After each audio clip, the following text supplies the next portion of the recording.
Hello दोस्तों, preference centre education में आपका बहुत बहुत स्वागत है। लास्ट क्लास में हम लोगों ने क्लास नंबर फर्स्ट देखे थे, मैथ सेकंड अप्लाइड मैथ का। ठीक है, और आज हम क्लास नंबर सेकंड यहाँ पे देखेंगे। और एक चीज़ आपको सुनिश्चित कर दूं कि जो भी आपका यहाँ पे इससे रिलेटेड जितने भी सब सारी क्लास है वो आपका 100 प्लस क्वेश्चन का यहाँ पे इंपॉर्टेंट क्वेश्चन देख रहे हैं। ठीक है, जिसमें आपको इनडेफिनिट, ठीक है, डेफिनिट और कोऑर्डिनेट ज्योमेट्री का जो आपका 2D और 3D का है, इसका जितना भी इंपॉर्टेंट क्वेश्चन है हमने वहाँ पे छाट कर आपको बता रहे हैं।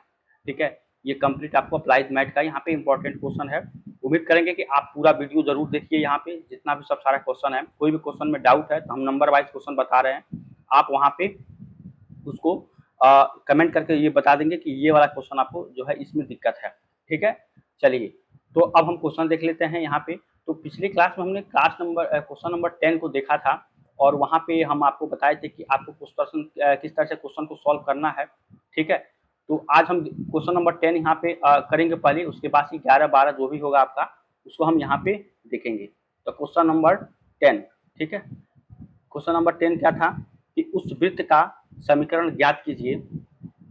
यहाँ पर मैं लिख दे रहा हूँ, उस वृत्त का समीकरण ज्ञात करिए। उस वृत्त का समीकरण, ठीक है, समीकरण ज्ञात कीजिए।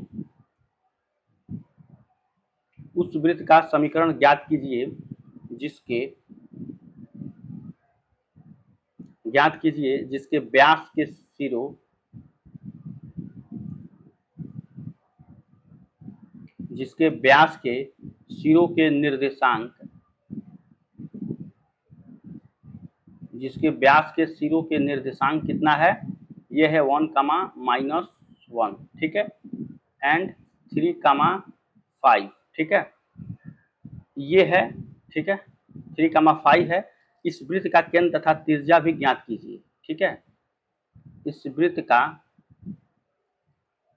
केंद्र तथा त्रिज्या भी ज्ञात कीजिए। ठीक है, इस वृत्त का केंद्र तथा त्रिज्या भी ज्ञात कीजिए। देखिए क्वेश्चन आपको जो दिया गया है, ये जो है काफी अच्छा क्वेश्चन यहाँ पे दिया गया है। कह रहा है उस वृत्त का समीकरण ज्ञात कीजिए जिसके व्यास के सिरों के निर्देशांक 1, -1 है एंड 3, 5 है। इस वृत्त का केंद्र तथा त्रिज्या भी ज्ञात करना है। और पिछले क्लास में हम आपको बताए थे कि आप सॉल्व करके कमेंट दीजिए। हालांकि किसी ने भी अभी तक मुझे कमेंट नहीं दिया है कि ये वाला क्वेश्चन का आंसर ये होगा। तो क्वेश्चन नंबर 10 यहाँ पे हम देखेंगे कि इसको किस तरह से सॉल्व करना है। तो वृत्त का समीकरण आपको पता होगा, वृत्त का समीकरण क्या होता है। आपको बताए थे कि जब दो बिंदु दिया गया है तो वृत्त का समीकरण क्या होगा। तो इसके लिए जो वृत्त का समीकरण होता है x-x1, ठीक है, x-x2, ठीक है, प्लस y-y1, ठीक है, और y-y2 ये होता है। ठीक है, बराबर ये होता है 0। ये होता है वृत्त का समीकरण। समझ रहे हैं, वृत्त का समीकरण ये आपका होता है। तो दो बिंदु है 1, -1, 3, 5, ठीक है, और इसको लेकर हमको क्या करना है, निकालना है। ठीक है, अब देखिए यहाँ पे है 1, -1, ठीक है, और ये है आपका 3, 5, ठीक है। ये हो जाएगा आपको x1, ये हो जाएगा y1, ये हो जाएगा आपको x2, ये हो जाएगा आपको y2। ठीक है, अब देखिए अब यहाँ पे आप क्या करेंगे, जो आपका यहाँ पे दिया गया है क्वेश्चन, इसको इसके हिसाब से करेंगे। तो यहाँ पे देखिए x-x1 का वैल्यू कितना है 1, ठीक है, और x-x2, ठीक है, x-x2 मतलब ये हो जाएगा x-3, फिर प्लस y-y1 मतलब प्लस का 1, और y-y2, तो y2 का वैल्यू कितना है 5, बराबर ये हो जाएगा आपका 0। ठीक है, ये हो जाएगा। अब देखिए अब इसको कैसे करेंगे, यहाँ पे इसको गुणा करिए, ये हो जाएगा आपको x² माइनस का 3x माइनस का x प्लस का 3, फिर प्लस ये हो जाएगा y² माइनस का 5y प्लस का y और माइनस का 5 बराबर 0। ठीक है, ये हो जाएगा x² प्लस ये हो जाएगा y², ठीक है, ये हो गया और आपका ये हो गया। ठीक है, और देखिए माइनस का 4x, ठीक है, ठीक है, माइनस का 4x और यहाँ पे माइनस का 2y, यहाँ पे दोनों माइनस का 4x माइनस का 2y और माइनस का 2 बराबर 0। ठीक है, यहाँ पे आपको निकल के आएगा 4x 2y, ठीक है, सॉरी यहाँ पे y अगर आप देखें तो देखिए ये हो जाएगा आपको वाई स्क्वायर, ठीक है, और माइनस का 5, देखिए ये 5 है, ठीक है, यहाँ पे ये 5 है, माइनस का 5 होगा, तो यहाँ पे क्या आ जाएगा, ये जो आपका होगा थोड़ा सा इस पे हम करेक्शन कर देंगे, तो माइनस का 4y हो जाएगा, ठीक है, 4y माइनस 2 बराबर 0, तो ये आपका यहाँ पे निकल के आ जाएगा, ये वृत्त का समीकरण यहाँ पे निकल के आ जाएगा, ठीक है। ये अब इस वृत्त के समीकरण से आपको क्या करना है, देखिए इसको कैलकुलेशन थोड़ा सा अच्छे से करना है, और वृत्त के समीकरण जो आपका निकल के आया है, इससे आप क्या करेंगे कि इससे हम यहाँ पे ये करेंगे कि जो आपका दिया गया है केंद्र, और क्या दिया गया यहाँ पे जो त्रिज्या पूछ रहा है, ये आपका केंद्र है, ठीक है, और त्रिज्या भी ज्ञात कीजिए, तो केंद्र और त्रिज्या ज्ञात करना है। तो इससे आपको केंद्र और त्रिज्या ज्ञात करने के लिए क्या होता है, जो आपका फार्मूला होता है केंद्र के लिए, जो आपका केंद्र होता है ये क्या होता है, माइनस जी कॉमा माइनस एफ, ठीक है, ये होता है केंद्र, और एक होता है आपका त्रिज्या। त्रिज्या क्या होता है, रूट ओवर जी स्क्वायर, ठीक है, और प्लस एफ स्क्वायर माइनस का सी, ये आपका त्रिज्या होता है। तो इसके हिसाब से अगर आप देखें यहाँ पे, तो जो आपका केंद्र होगा, ठीक है, केंद्र होगा ये माइनस जी का माइनस एफ, तो आप जी कैसे निकालेंगे, ये देखिए 2gf, ठीक है, 2gf हो जाएगा, मतलब 2gf मतलब इसका जो होता है जो फार्मूला होता है, ठीक है, तो क्या होता है आपको x square plus y square plus 2gx, ठीक है, ये होता है, और प्लस 2fy प्लस सी बराबर 0, इससे क्या करेंगे तुलना, ठीक है, व्यापक समीकरण जो होता है इससे इसकी तुलना करेंगे, तो 2gx जो दिया गया ये किसके बराबर है, माइनस का 4x के, माइनस का 4x, अब इस x से ये x कट जाएगा, g बराबर कितना जाएगा -4/2, जो कि 2 यहाँ पे है, ये कितना जाएगा -2, ठीक है, ये आपका g -2 आ गया, यहाँ पे क्या आ जाएगा -2, ये आपका g आ गया, g बराबर मैं यहाँ पे लिख दे रहा हूँ -2, ठीक है। इसी तरह से आप क्या करेंगे f निकालेंगे, तो f जब आप यहाँ पे निकालिएगा तो f के लिए क्या निकल के आएगा, अगर आप देखें यहाँ पे तो 2fy, ठीक है, 2fy ये जो है आपका किसके बराबर है -4y, -4y, इस y से y कैंसिल हो जाएगा, fy कितना हो जाएगा -2, ये भी आपका ये निकल के आएगा, तो g भी आपका -2 और f भी -2, सेंटर होता है -g -f, तो ये कितना हो जाएगा माइनस है तो +2 +2 सेंटर हो गया, ठीक है, यहाँ पे ये आपको सेंटर निकल के आ गया। अब हम निकालेंगे रेडियस, ठीक है, रेडियस मीन्स त्रिज्या, तो त्रिज्या जो है ये क्या निकालेंगे आप, अगर आप देखें यहाँ पे तो G square plus F square plus C, तो ये हो जाएगा 4 + 4 G square plus F square minus C होता है, तो सी कितना है यहाँ पे माइनस का 2 दिया गया है, ठीक है, तो यहाँ माइनस होता है तो ये हो जाएगा प्लस का 2, यानी रूट ओवर ये कितना हो जाएगा, रूट ओवर हो जाएगा 10, ठीक है, तो ये आपका रेडियस निकल के आ जाएगा, समझ रहे हैं, तो यही आपको पूछ रहा था, तो सेंटर ये आपका आंसर ये हो जाएगा, और ये का आंसर आपका ये हो जाएगा, त्रिज्या ये है, सॉरी ये केंद्र है और ये आपका त्रिज्या है, ठीक है। तो इस तरह से आपको क्वेश्चन जो ये पूरा दिया गया था उस वृत्त का समीकरण ज्ञात करें जिसके निर्देशांक आपको ये दिया गया 1, -1, 3, -5, इस वृत्त का केंद्र बताइए और त्रिज्या बताइए। तो मुझे पूरा उम्मीद है कि आपको समझ में आया होगा क्वेश्चन, काफ़ी अच्छा क्वेश्चन, मैं लिख कर ही यहाँ पे बता रहा हूँ क्वेश्चन को, इसलिए कि जो है मिसप्रिंट हो जाता है, ठीक है, तो लिखने में ज़्यादा समय नहीं लग रहा है, तो इतना मुझे पूरा उम्मीद है कि आप जो है धैर्य बना के रखे होंगे क्वेश्चन को देखने के लिए, पूरा वीडियो देखिए आपको जरूर लाभ मिलेगा, ठीक है। तो ये क्वेश्चन नंबर 10 है, आप क्या इसके रिगार्डिंग चाहते हैं आप जरूर यहाँ पे बताइएगा, ठीक है। चलिए अब हम देख लेते हैं क्वेश्चन नंबर 11, ठीक है, क्वेश्चन नंबर 11 देखते हैं, चलिए यहाँ पे हो गया, अब क्वेश्चन नंबर 11 देखेंगे, ठीक है, क्वेश्चन नंबर यहाँ पे आपका ये हो जाएगा 11, ठीक है। तो क्वेश्चन नंबर 11 जो होता है आपका, इसी से आपको है कि दो वृत्तों, ठीक है, दो वृत्तों के परस्पर समकोण पर, ठीक है,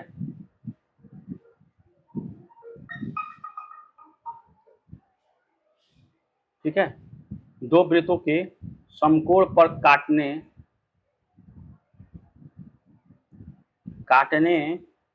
का प्रतिबंध, चलिए यहाँ पे देखिए क्वेश्चन जो आपका है यहाँ पे दो वृत्तों के परस्पर समकोण पर काटने का प्रतिबंध ज्ञात कीजिए। ठीक है, तो काटने का प्रतिबंध ज्ञात करना है आपको। काटने का प्रतिबंध ज्ञात कीजिए। ठीक है, ठीक है। अब चलिए, अब इस क्वेश्चन को सॉल्व करिए और ये पता करिए कि आपको किस तरह से सॉल्व करना है इस क्वेश्चन को। दो वृत्तों के परस्पर समकोण पर काटने का प्रतिबंध ज्ञात कीजिए, ये आपको बताना है। तो देखिए यहाँ पे क्या होता है कि दो वृत्तों की त्रिज्याएं अगर मान लीजिए R1 और R2 है, ठीक है, R2 क्रमशः हैं, ठीक है, उनके केंद्रों के बीच की दूरी D है, केंद्रों के बीच की दूरी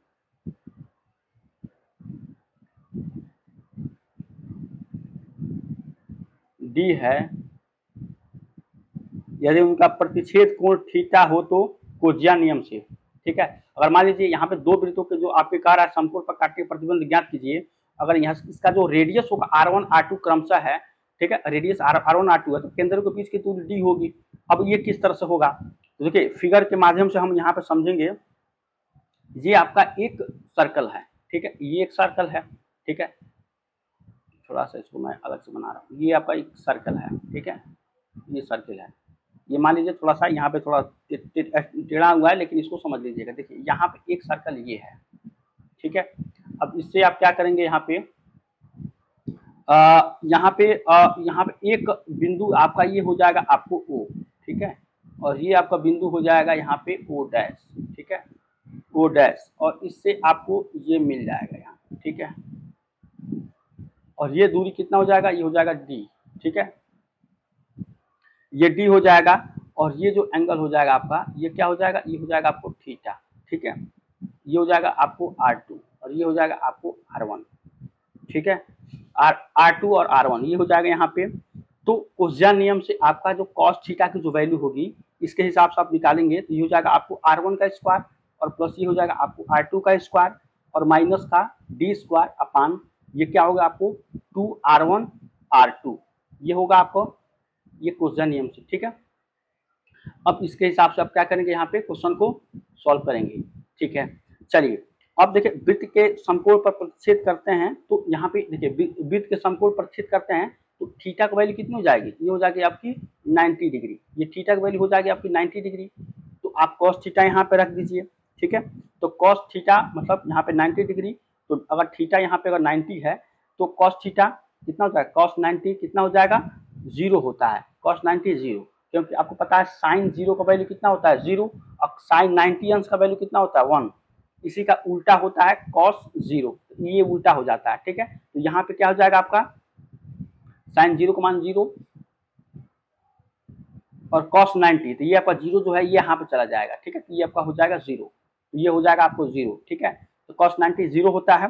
तो इसके हिसाब से आप क्या करेंगे, यहाँ पे कर देंगे 0 और बराबर R1 R2, ठीक है, R1 square plus R2 square और माइनस का D square by 2R1 R2, ये हो जाएगा आपका, ठीक है। अब R1 स्क्वायर और प्लस R2 स्क्वायर बराबर किसके हो जाएगा, ये हो जाएगा आपको D स्क्वायर के, ठीक है, D स्क्वायर का हो जाएगा जो अभिष्ट प्रतिबंध है, जो अभिष्ट प्रतिबंध है, ठीक है। चलिए यहाँ तक आपको याद है, तो ये आपका यहाँ पे आंसर हो जाएगा, ठीक है, जो कि अभिष्ट प्रतिबंध है। तो क्वेश्चन नंबर 11 था, उम्मीद करके आपको समझ में आया होगा। चैनल पर नए हैं तो जरूर सब्सक्राइब कर लीजिएगा। चलिए अब क्वेश्चन नंबर 12 देखेंगे। चलिए अब हम देखेंगे यहाँ पे क्वेश्चन नंबर 12, तो यहाँ तक समझ में आया, उम्मीद करेंगे आपको समझ में आया होगा। चलिए क्वेश्चन नंबर 12 देखते हैं, और क्वेश्चन नंबर 12 जो होगा ये भी आपके एग्जाम के पॉइंट ऑफ व्यू से काफ़ी अच्छा होगा, ठीक है। चलिए हम यहाँ पे लिखते हैं क्वेश्चन नंबर 12, ठीक है। क्लास में थोड़ा थोड़ा अगर कहीं आपको मिस्टेक लग रहा है तो आप ज़रूर एक बार वो करिएगा, ठीक है। चलिए तो क्वेश्चन नंबर 12 अगर आप देखें यहाँ पे, तो ये आपका यहाँ पे हो जाएगा कोऑर्डिनेट ज्योमेट्री से। मैं सोच रहा हूँ कि यहाँ पे ले लूँ आपका जो है क्वेश्चन नंबर 12 11 12। चलिए यहाँ पे हम ले लेते हैं इनडेफिनिट से, तो डेफिनिट से इनडेफिनिट से क्वेश्चन जो आपका होगा ये हो जाएगा integration e to power 2x minus 3 dx का मान ज्ञात कीजिए। ठीक है, ठीक है, का मान ज्ञात कीजिए। तो ये हो जाएगा। अब देखिए यहाँ पे जो आपका आंसर यहाँ पे निकल के आएगा, यहाँ पे जो आपका सॉल्यूशन निकल के आएगा, तो इसको सॉल्व करेंगे, इसका मान ज्ञात करना है आपको। तो ये किस तरह से आप निकालेंगे, तो देखिए यहाँ पे हो जाएगा आपको इंटीग्रेशन, ठीक है, यहाँ पे e to power 2x minus 3 dx, ठीक है, ये हो जाएगा। ये आपको यहाँ पे दिया गया, इसका मान ज्ञात करना है। तो अगर आप यहाँ पे 2x माइनस 3 का वैल्यू अगर आप t यहाँ पे निकालते हैं, तो इसके उपरांत आप क्या करेंगे, 2x माइनस 3 है, मतलब 2x माइनस 3 को आपने t मान लिया। ठीक है, अब आगे आप क्या करेंगे कि यहाँ पे 2x और इस 3 को इधर कर देंगे, तो ये कितना हो जाएगा, t प्लस 3। समझ रहे हैं यहाँ से, मतलब इसको आपने क्या माना, t माना। ठीक है, तो इसको t मानेंगे तो 2x किसके बराबर हो जाएगा, t, अब प्लस ये हो जाएगा आपको 3 यहाँ पे। अब देखिए इसको 2 से भाग दे देंगे, इसको तो जब 2 से भाग देंगे तो कितना हो जाएगा, ये हो जाएगा x upon x is equal to, ये हो जाएगा t/2 और प्लस 3/2। ठीक है, और फिर यहाँ पे क्या हो जाएगा dx, ठीक है, dx बराबर dt/2 हो जाएगा। यहाँ पे dx किसके बराबर हो जाएगा, dt/2 के बराबर ये हो जाएगा। ठीक है, dt/2 यहाँ पे ये निकल के आ जाएगा आपको, अगर इसका आप डिफरेंशिएशन, मतलब ये आपका dt/2 यहाँ से निकल के आ जाएगा। ठीक है, अब देखिए यहाँ पे क्या करेंगे कि जो आपका यहाँ पे दिया गया है इंटीग्रेशन, मैं यहाँ से फिर से आपको लिख दे रहा हूँ कि आपका जो इंटीग्रेशन यहाँ पे दिया गया है e to power 2x minus का 3 जो कि आपको यहाँ पे दिया गया है dx। अब इसको आगे हम करेंगे तो ये क्या हो जाएगा आपको e टू पावर t, ठीक है, dt/2 जो कि आपको यहाँ पे निकल के आया है। ठीक है, ये यहाँ पे हो जाएगा। ठीक है, इसके बाद से अब फिर इसके बाद से यहाँ पे करेंगे, ये e to power t dt/2 है, तो अब देखिए ये 1/2 तो बाहर आ जाएगा यहाँ पे 1/2। ठीक है, और ये हो जाएगा आपको e to power t dt। ठीक है, यहाँ तक समझ रहे हैं, e to power t dt, मतलब यहाँ पे क्या हो जाएगा आपको 1/2। ठीक है, 1/2 e टू पावर t, ठीक है, प्लस का यहाँ पे मिल जाएगा आपको c, क्योंकि आपको पता है integration e to power x dx का वैल्यू कितना होता है, e टू पावर x ही होता है। ठीक है, ये आपका फार्मूला होता है, इसको याद रखेंगे। e to power x integration में अगर आप करेंगे तो यहाँ पे e टू पावर dx का वैल्यू कितना हो जाएगा, e टू पावर x। समझ रहे हैं, तो यहाँ पे जो आपको निकल के आया है, जो आपका निकल के आया है, तो यहाँ पे देखिए 1/2 हो जाएगा, और e की पावर यहाँ पर t किसको माने हैं, इसको मान लिए हैं। ठीक है, तो डायरेक्ट हम कर सकते हैं कि जो आपका इंटीग्रेशन हो जाएगा, मतलब इंटीग्रेशन अगर आप देखें इसका मतलब इसका, तो क्या हो जाएगा, यहाँ पे ले लीजिए e to power 2x minus 3 का इसका जो वैल्यू हो जाएगा, ये क्या हो जाएगा 1/2, और e टू पावर t का वैल्यू पर यहाँ पे ये रख देंगे 2x माइनस का 3 प्लस का c, ये आपका क्या हो जाएगा, आंसर हो जाएगा। समझ रहे हैं, तो ये आपका यहाँ पे आंसर निकल के आ जाएगा।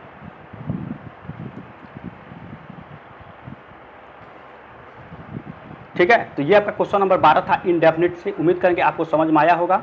ठीक है, चलिए अब हम देखेंगे क्वेश्चन नंबर 13। क्वेश्चन नंबर 13 भी आपको काफ़ी अच्छा, ये इनडेफिनिट से ही क्वेश्चन होगा।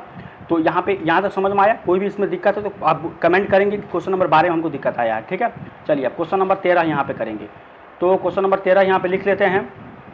क्वेश्चन नंबर 13 ये क्या है आपका, कि कह रहा है कि इंटीग्रेशन tan स्क्वायर x का, tan स्क्वायर x dx का मान ज्ञात करिए, मान ज्ञात करें। ठीक है, ये अब इसका क्या करेंगे, यहाँ पे आंसर लिखेंगे, मतलब सॉल्व करेंगे। तो सॉल्व करेंगे तो इसके लिए क्या हो जाएगा, इंटीग्रेशन tan स्क्वायर, ठीक है, tan स्क्वायर x dx, ठीक है, बराबर ये हो जाएगा tan स्क्वायर x को क्या बोलते हैं, sec square x, sec square x minus का 1। ठीक है, ये हो जाएगा। अब इसको अलग अलग से करेंगे, अलग अलग से करेंगे, इसका मतलब क्या हो जाएगा, integration sec square x dx, ठीक है, और माइनस यहाँ पे dx, ये हो जाएगा। तो यहाँ पे sec स्क्वायर x का इंटीग्रेशन क्या होता है, ये होता है tan x, और इसका कितना होता है, माइनस का x, ठीक है, और प्लस का c। ठीक है, sec स्क्वायर x dx का इसका हो जाएगा tan x, ठीक है, और इसका हो जाएगा x प्लस का, इसका हो जाएगा c। समझ रहे हैं, ये आपका यहाँ पे आंसर निकल के आ जाएगा। ठीक है, 10x माइनस एक्स प्लस का c यहाँ पे आंसर निकल के आ जाएगा, ये हो जाएगा। तो इसका आप देखें ध्यान से, तो किस तरह से करना है कि 10 स्क्वायर एक्स का जो आपका इंटीग्रेशन इसका होता है सेक, इसको क्या लिख सकते हैं 10 स्क्वायर एक्स को सेक स्क्वायर एक्स माइनस 1, ये होता है आपको 10 स्क्वायर एक्स का। 10 स्क्वायर एक्स को क्या लिख सकते हैं sec square x minus 1 10 square x. ठीक है, अब ये यहाँ पर हो जाएगा। अब यहाँ पे देखिए 10 स्क्वायर एक्स को आपका जो इंटीग्रेशन होता है 10 स्क्वायर एक्स को क्या होता है सेक स्क्वायर एक्स। ठीक है, मतलब ये सॉरी ये होता है सेक आपका जो यहाँ निकल के आ जाएगा सेक स्क्वायर एक्स में, तो अलग अलग आप करेंगे, सेक स्क्वायर एक्स को अलग करेंगे और 1 को यहाँ पे अलग करेंगे। ठीक है, तो ये हो जाएगा क्वेश्चन नंबर 30। तो उम्मीद करेंगे ये आपको समझ में आया होगा। अब देखते हैं यहाँ पे क्वेश्चन नंबर 14। क्वेश्चन नंबर 14 देखते हैं, क्वेश्चन नंबर 40। ठीक है, तो ये हो जाएगा यहाँ तक समझ रहे हैं, इनडेफिनिट का क्वेश्चन था। और फिर से हम देखेंगे क्वेश्चन नंबर 14, ये भी आपको एग्जाम में काफ़ी अच्छा क्वेश्चन है, इनडेफिनिट का ही है। तो यहाँ पे हो जाएगा आपको dx अपान x प्लस 1 और x प्लस 2 dx, इसका मान ज्ञात करना है। ठीक है, इसका मान आपको ज्ञात करना है। तो यहाँ पे सॉल्व करिए इसका, ये आपको इनडेफिनिट का क्वेश्चन है, dx अपान x plus 1 x plus 2 dx का इसका मान ज्ञात करना है। तो इंटीग्रेशन आप क्या करेंगे यहाँ पे, मैं एक बार फिर से इसको लिख दे रहा हूँ ताकि इसी तरह से आपको एग्जाम में क्वेश्चन सॉल्व करना है, x प्लस 1 और x प्लस 2। ठीक है, फिर यहाँ पे करेंगे इंटीग्रेशन, ये हो जाएगा आपको x प्लस 1 और x प्लस 2। ठीक है, तो यहाँ पे अगर आप ध्यान से देखें तो क्या कर सकते हैं यहाँ पे x प्लस 2 और माइनस एक्स प्लस 1 dx। ठीक है, ये हो जाएगा। और फिर इंटीग्रेशन ये कितना हो जाएगा, अगर यहाँ पे देखें तो इन दोनों को अगर आप इसको इससे डिवाइड करें तो क्या निकल के आएगा कि ये इससे तो ये कैंसिल हो जाएगा, यहाँ क्या बचेगा 1 अपान एक्स प्लस 1। देखिए यहाँ पे ये माइनस है तो केवल इसको एक को लेंगे, इन एक को लेंगे इसके हिसाब से। ठीक है, मतलब कहने का मतलब ये है कि मैं आपको इस तरह से समझाऊं तो ये एक बार आप इसको लेंगे, ये दोनों को। ठीक है, इन दोनों को लेना है। ठीक है, तो इस x प्लस 2 से x प्लस 2 कैंसिल हो जाएगा, फिर बचेगा आपको x प्लस 1 नीचे इस ये वाला 1 अपान एक्स प्लस 1, फिर माइनस। अब एक बार क्या करेंगे इसको लेंगे इन दोनों को। ठीक है, तो इससे ये कैंसिल हो जाएगा, फिर बचेगा x प्लस 2, तो माइनस यहाँ पर हो जाएगा x प्लस 2 1/x प्लस 2। ठीक है, यहाँ तक समझ रहे हैं, ये आपको एक पुस्तक में मिलेगा यहाँ पे, समझ रहे हैं, ये हो जाएगा आपको dx। अब देखिए अब हम इसको अलग से यहाँ पे फिर से सॉल्व करेंगे। तो अब यहाँ पे ये हो गया, अब इसका इंटीग्रेशन कर देंगे। तो आपको पता है कि जो फार्मूला होता है 1 अपान ax प्लस b, तो यहाँ पे log x प्लस 1 हो जाएगा इसका, क्योंकि इंटीग्रेशन 1 अपान एक्स प्लस 1 करेंगे, 1 अपान एक्स प्लस 1, ये कितना हो जाएगा log x। ठीक है, log x की जगह क्या है आपका x प्लस 1। ठीक है, तो इसके हिसाब से आप क्या करेंगे यहाँ पे देखिए फार्मूले आपको आना चाहिए, फार्मूला आएगा तो ही आप इसको कर पाएंगे। तो ये हो जाएगा आपको log x प्लस 1। ठीक है, और फिर माइनस ये हो जाएगा आपको log x प्लस 2 प्लस का c, ये हो जाएगा यहाँ पे, समझ रहे हैं, प्लस का c। तो इंटीग्रेशन यहाँ पे क्या हो जाएगा आपको इंटीग्रेशन dx अपान ax plus b, ax plus का b, तो ये हो जाएगा 1/a log ax प्लस का b। ठीक है, ये हो जाएगा आपको ये। ठीक है, ये फार्मूला होता है, आपको इसको याद रखेंगे। तो आपका जो मेन जो आपका निकल के यहाँ पे आएगा इंटीग्रेशन। ठीक है, तो इसके बाद से आपका निकल कर जाएगा log, ये आपको x प्लस 1 तो है ही है आपको यहाँ पे। ठीक है, ये है, और यहाँ पे क्या हो जाएगा minus log x plus 2 plus का c, ये आपका आंसर हो जाएगा। मैं इसको बताने के लिए बोला हूँ यहाँ पे, तो इंटीग्रेशन आपका ये निकल कर जाएगा। ठीक है, ये आपका क्या हो जाएगा आंसर log x प्लस 1। अब देखिए ये जो आपका यहाँ पे 1/x होता है इंटीग्रेशन, तो इसका होता है log x, तो x की जगह आपको x प्लस 1 है तो x प्लस 1 माइनस फिर log x प्लस 1, ये हो जाएगा आपका, क्योंकि अलग अलग आप अगर आप इसको अलग अलग करेंगे तो यही आपको निकल के आएगा। ठीक है, और dx अपान ax प्लस b, तो 1/a log ax plus b होता है। ठीक है, ये इसका फार्मूला होता है। तो ये तो नहीं है, लेकिन इसके हिसाब से ये आपका यहाँ पे अप्लाई होता है। ठीक है, तो यहाँ तक समझ रहे हैं आपको कि यहाँ तक मतलब आप इसको भूल जाइए, इसको भूल जाइए, आप क्यों कहा कि इसको याद रखिए।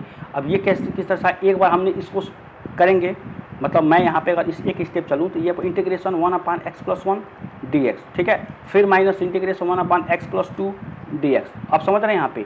अब इसके बाद ये हो जाएगा, क्योंकि इंटीग्रेशन यहाँ पे 1/x dx के क्या होता है, log x, ठीक है, log x होता है। तो आपको इसी तरह log x x जगह x+1 है। अब समझ रहे हैं यहाँ पे। तो क्वेश्चन नंबर 14 ये था, ठीक है, और ये मोस्ट इंपॉर्टेंट क्वेश्चन है। ये कई बार इस पर देखिए, ये क्वेश्चन है लेकिन डाटा चेंज कर देगा। अब जैसे मान लीजिए x+1 है, x+4 कर देगा इस पर, लेकिन इस टाइप क्वेश्चन बनता है। देखिएगा एग्जाम में आएगा, मुझे पूरा उम्मीद है कि इस तरह के एग्जाम में आएगा।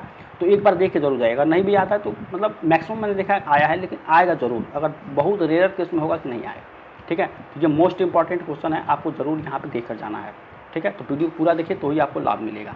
चलिए अब क्वेश्चन देखेंगे, क्वेश्चन नंबर 15। क्वेश्चन नंबर 15 देखेंगे, क्वेश्चन नंबर 15, ठीक है। क्वेश्चन नंबर 15 है कि आपको integration dx upon a square minus x square, इसका मान ज्ञात करना है, ठीक है, मान ज्ञात करें, ठीक है। चलिए अब सॉल्व करेंगे। Integration dx upon a square minus x square बराबर ये कितना का होता है, ये होता है आपको इसका डायरेक्ट फार्मूला ही होता है 1/2a, ठीक है, log a plus x upon a minus x plus का c, ठीक है। ये आपका क्या होता है, डायरेक्ट ही आज आपका आंसर ही होता है। Question number 15। अब क्वेश्चन नंबर 16 देखिए, क्वेश्चन नंबर 16। क्वेश्चन नंबर 16 क्या है कि आपको इनडेफिनेट का क्वेश्चन है। अब इनडेफिनेट का मतलब 1 से अगर आप 2 गए यहाँ पे, ठीक है, और एक्स स्क्वायर का आप यहाँ पे मान बताइए, एक्स स्क्वायर का, ठीक है, का मान ज्ञात करें, ठीक है, का मान ज्ञात करें। क्वेश्चन नंबर 16 है, ठीक है। ये भी आपको मतलब बेसिक लेवल का ही है, लेकिन आप यहाँ से जानेंगे तो ही आप आगे कर पाएंगे। तो क्वेश्चन देखिए यहाँ पे, इसको सॉल्व करिए। तो सॉल्व करेंगे तो क्या निकल के आएगा कि आपको क्या है यहाँ पे, इंटीग्रेशन आपको 1 से 2 एक्स स्क्वायर dx, ठीक है। तो इसका क्या हो जाएगा, देखिए इंटीग्रेशन अगर आपको x की पावर n होता है तो क्या होता है, x की पावर n+1 अपान n+1 ये होता है, ठीक है। अगर मान लीजिए 1 से 2 है तो इसका क्या हो जाएगा, यहाँ पे आपको 1 से 2 ही चलना पड़ेगा, ठीक है। तो यहाँ पे ये हो जाएगा आपका, ये हो जाएगा x की पावर 3/3 1 से 2, ठीक है। यहाँ आप समझ रहे हैं, ये आपका फार्मूला होता है x की पावर n का, ठीक है। तो ये हो जाएगा आपको x की पावर 3, ये इतना हो जाएगा। अब इसके बाद से हम नेक्स्ट स्टेप चलेंगे, तो क्या हो जाएगा हमारा, इस x के जो पहले तो हम 2 को लेते हैं, उसके बाद से क्या लेते हैं, 1 को लेते हैं। तो यहाँ पे क्या हो जाएगा, x की मतलब यहाँ पे, अब देखिए डायरेक्ट यहाँ पे मैं लिख दे रहा हूँ, तो 2 की पावर 3 करेंगे, 2 की पावर 3/3 और माइनस 1 यहाँ पे 1 की पावर 3/3 ये होगा। तो ये कितना हो जाएगा, 8/3 और फिर माइनस 1/3, तो ये हो जाएगा आपको 3, और 8 में से 1 गया तो ये होगा 7/3, ये आपका आंसर हो जाएगा, ठीक है। 7/3 आपका आंसर हो जाएगा।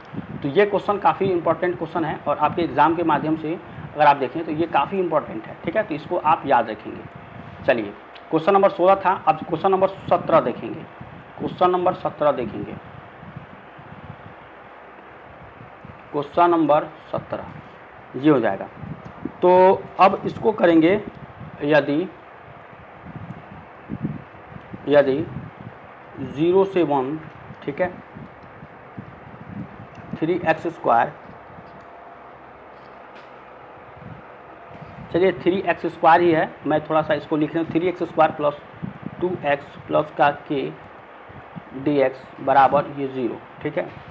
तो k का मान ज्ञात करिए, ठीक है। तो k का मान ज्ञात करें,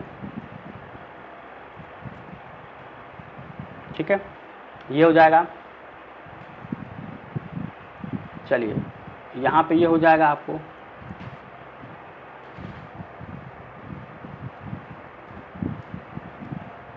three x square plus 2x plus का k डी एक्स, ठीक है, बराबर 0, ठीक है। यहाँ पे अब इसको अलग अलग आप सॉल्व करेंगे। अलग अलग सॉल्व करने का मतलब ये 0 से 1 है तो इंटीग्रेशन ये हो जाएगा 3 की पावर 3x² dx 0 से 1, ठीक है, और फिर प्लस 0 से 1 ये हो जाएगा 2x dx, ठीक है, फिर प्लस 0 से 1 k dx बराबर 0। अब देखिए ये जो 3 होगा आपको बाहर निकल के आ जाएगा, ये हो जाएगा 0 से 1, ठीक है, और ये हो जाएगा x² dx, ठीक है, समझ रहे हैं, और फिर हो जाएगा 2 0 से 1, ठीक है, dx, फिर प्लस इंटीग्रेशन। इस तरह से अगर आप स्टेप वाइज करेंगे तो एग्जामिनर आपको अच्छा नंबर देगा, ठीक है। देखिए ये आपको ये के नहीं लेना, के आपको बाहर, क्योंकि कांस्टेंट है यहाँ पे, ये आपको बाहर हो जाएगा, ठीक है, ये बाहर हो जाएगा, यहाँ पे ये आपको के बाहर हो जाएगा और ये हो जाएगा आपको dx बराबर, यहाँ पे अगर आप 0 ले लें। अब इसको हम सॉल्व करेंगे, तो जब हम इसको सॉल्व करेंगे तो इसको कैसे सॉल्व करेंगे, देखिए अब हम जो है थोड़ा सा कलर चेंज कर लेते हैं। यहाँ पे हो जाएगा आपका, देखिए ये तो 3 है, अब ये आपको किस फार्मूले पे होगा, ये वाला जो फार्मूला है ये आपको होता है इंटीग्रेशन x की पावर n, जो होता है क्या होता है x की पावर n+1/n+1, ये इसका फार्मूला होता है, ठीक है, ये फार्मूला होता है, इसको याद रखेंगे। तो यहाँ पे क्या हो जाएगा, ये हो जाएगा आपको बराबर में, ये हो जाएगा 3 और ये हो जाएगा x की पावर 3/3, फिर प्लस 2x²/2, ठीक है, और फिर प्लस यहाँ पे k और dx कितना हो जाएगा 1, ठीक है, dx का कितना हो जाएगा 1, मतलब यहाँ पे अगर आप लें तो x, ये हो जाएगा x की पावर, सॉरी यहाँ पे आपको अलग अलग x की पावर 3 और ये हो जाएगा इतना, इसको यहाँ पे 0 से 1 लेते चलिए, ठीक है, 0 से 1, फिर भी आपको ये 0 से 1 और फिर यहाँ पे x कितना हो जाएगा 0 से 1, और फिर यहाँ पे हम अगला देखेंगे तो ये हो जाएगा 3 तो आपको है ही, और ये हो जाएगा 1 की पावर, मतलब x की 1 की पावर 3/3, तो ये हो जाएगा 1/3, फिर माइनस ये तो ये आपका हो जाएगा 0, ठीक है, तो इसको हम छोड़ देते हैं क्योंकि इसको रखेंगे तो 0/3 तो 0 आ जाएगा, फिर प्लस ये हो जाएगा कितना 2 और ये हो जाएगा 1/2, ठीक है, और फिर प्लस ये हो जाएगा k और ये हो जाएगा आपको 1, मतलब इसका वैल्यू आपको k ही होगा। तो यहाँ पे क्या हो जाएगा, इस 3 से 3 कैंसिल हो जाएगा, फिर इस 2 से 2 कैंसिल हो जाएगा, तो ये बचेगा 1 + 1 + k बराबर 0, ये हो जाएगा k + 2 बराबर 0, यानी कि k का वैल्यू जो हो जाएगा, इधर जाएगा k तो माइनस का 2, ये आपको वैल्यू निकल के आ जाएगा, ठीक है, ये हो जाएगा आपको आंसर, ठीक है। तो काफ़ी अच्छा क्वेश्चन था, क्वेश्चन नंबर 17 यहाँ पे। तो उम्मीद करेंगे आपको समझ में आया होगा। जो भी आपका दिया गया है k का वैल्यू कह रहा है तो अलग अलग इसको इंटीग्रेशन करेंगे, और ये डेफिनिट का है 0 से 1 तक, ठीक है, निश्चित वाला है। तो यहाँ से इस तरह के क्वेश्चन को सॉल्व करने की कोशिश करना है। तो 2 क्वेश्चन यहाँ पे हमने डेफिनेट का देखा, और भी सारे मैक्सिमम क्वेश्चन इससे है जो कि आपका परवले से होगा, ठीक है। परवले वाला क्वेश्चन काफ़ी ज़्यादा ये टफ क्वेश्चन माना जाता है। तो उम्मीद करेंगे कि आगे हम इस तरह के क्वेश्चन को देखेंगे, और ये काफ़ी अच्छा क्वेश्चन हम देखने वाले हैं। तो चैनल पर जुड़े रहिएगा, चैनल को सब्सक्राइब करिएगा, लाइक करिए और अपने यार दोस्तों को भी याद से रहिएगा, ठीक है। चलिए अब क्वेश्चन नंबर देखेंगे हम 18। क्वेश्चन नंबर जो हम 18 देखेंगे तो इसमें 3D का क्वेश्चन देखेंगे कि 3D का क्वेश्चन किस तरह से बनता है। चलिए क्वेश्चन नंबर 18 देखिए, इसको हम कैंसिल कर देते हैं। क्वेश्चन नंबर 18, ठीक है, क्वेश्चन नंबर 18, ठीक है। देखिए ये सिंपल आपका क्वेश्चन हो जाएगा कि 2 बिंदुओं का, यहाँ पे 2 बिंदुओं x1 y1 z1, ठीक है, व x2 y2 z2 के बीच की दूरी का सूत्र, ठीक है, सूत्र लिखिए, ठीक है, सूत्र लिखिए। तो आपको पता होगा 2 बिंदु है, इसके बीच का जो आपको दूरी हो जाएगा क्या हो जाएगा। तो इसका जो आपको 2 बिंदु दिया गया है, 2 बिंदु, तो यहाँ पे मैं फिर से लिख दे रहा हूँ x1 y1 z1 x2 y2 z2, ठीक है। ये बीच की दूरी d बराबर